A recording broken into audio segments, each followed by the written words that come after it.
High high, আমি তো দেরি করে ফেলাইলাম। কয়েক হাজার টন ইলিশ ভারত যাইব। ওরা মনে হয় আমার রাখে সবাই বিমানে উঠে গেছে। না না, তাড়াতাড়ি যাই তৈব। এই ইন্ডিয়ার টোটটাই কেমন জানি, যখন তখন যাওয়া লাগে। ধর, আমগো কি একটা প্রিপারেশনের দরকার নাই নাকি? ভালো করে লাগেজটাও গোছাইতে পারি নাই। যাই, তাড়াতাড়ি যাই, বিমান ধরতে হইব।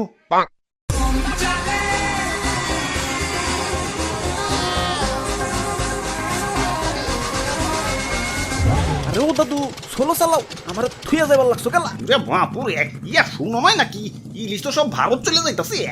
হাই হাই, কও কি এখন ইলিশ যদি সব দাদা গো দেশে যাইগা, ইয়া তোমরা খাইবা কি? ইয়া লইটকা শুটকি।